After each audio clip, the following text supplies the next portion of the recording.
দিই, ভ্যাট দিই, দেশ গঠনে আমরা অংশগ্রহণ করছি, দেশকে এগিয়ে নিয়ে যাচ্ছি।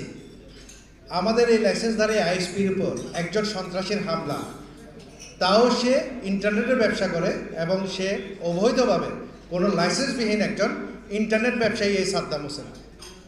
সে প্রথমত বেলাল ভাইকে নৃশংসভাবে আঘাত করে সে ক্ষান্ত হয়নি, সে পরবর্তীতে একটি মিথ্যা মামলা দিয়েছে এবং সেই মিথ্যা মামলার এখন বেলাল ভাই জেলে।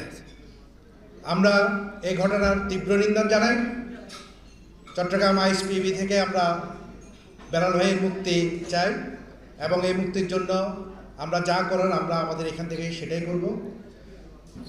চট্টগ্রাম অনেক দূরে, তাই না?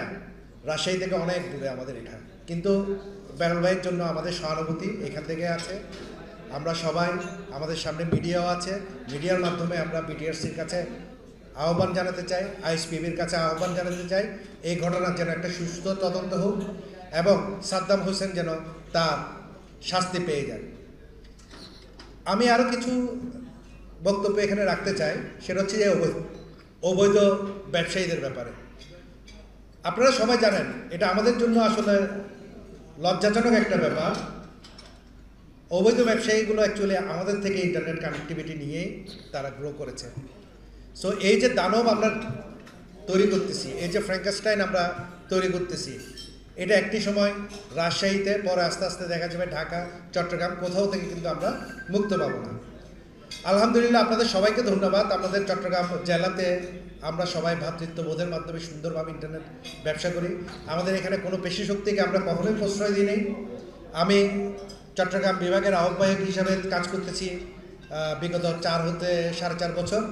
সো আমি যখনই দেখেছি আমার ভাইয়েরা, আপনারা যারা আছেন, আপনাদের সহযোগিতা সবসময় পেয়েছি, সে কারণে আপনাদেরকে আন্তরিকভাবে ধন্যবাদ। আপনাদের আন্তরিকতা সবসময় ছিল আমাদের সাথে।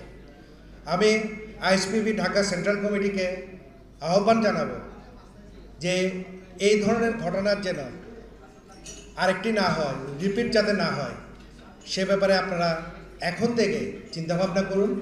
এটা গভীরভাবে আসলে চিন্তাভাবনা করার প্রয়োজন। বেলাল ভাইয়ের একটা এক্সাম্পল থেকে আমাদের বুঝতে হবে যে আসলে এই অবৈধ আইএসপিগুলোকে আমরা যদি নিয়ন্ত্রণ করতে না পারি, আমরা যদি বন্ধ করতে না পারি, তাদেরকে যদি আমরা আমাদের নিজেদের দায়িত্বে আনতে না পারি, তাদেরকে যদি আমরা ওন করতে না পারি, তাহলে আমরা কেউই আসলে এই বিপদ থেকে আলটিমেটলি মুক্তি পাবো না। একটা সময় গিয়ে এই বিপদ আমাদের কাছেই আসবে। আমি বিটিআরসির কাছেও অনুরোধ জানাবো, আপনারা এখানে নজরদারি বাড়ান, আপনারা এখানে কন্ট্রোলটা আরও বাড়ান। অবৈধ আইএসপিরা যেন কোনো একটা ওয়েতে আপনাদের কন্ট্রোলে থাকে, অথবা অবৈধ আইএসপি ইনফ্যাক্ট যেন মার্কেট থেকে চলে যায়, অবৈধভাবে কেউ যেন ব্যবসা করতে না পারে, এটাই আমাদের দাবি। আর সমস্ত আইএসপির প্রতি আমার আবারও বিনীত অনুরোধ থাকবে, আপনারা যাদেরকে কানেকশন দিয়েছেন তাদেরকে কন্ট্রোল করেন, অথবা তাদেরকে আপনারা বন্ধ করেন, তাদেরকে বন্ধ করে নিজেরাই ব্যবসা করি। আমরা নিজেরা বিজনেস করলে, লাইসেন্সদারি বিজনেস করলে আমাদের বিজনেসও বাড়বে এবং এই সমস্ত অনিষ্ট, এই সমস্ত পাপিষ্ট, এই ধরনের ক্রিমিনালগুলো আমাদের ইন্টারনেট ব্যবসায় যেন আসতে না পারে।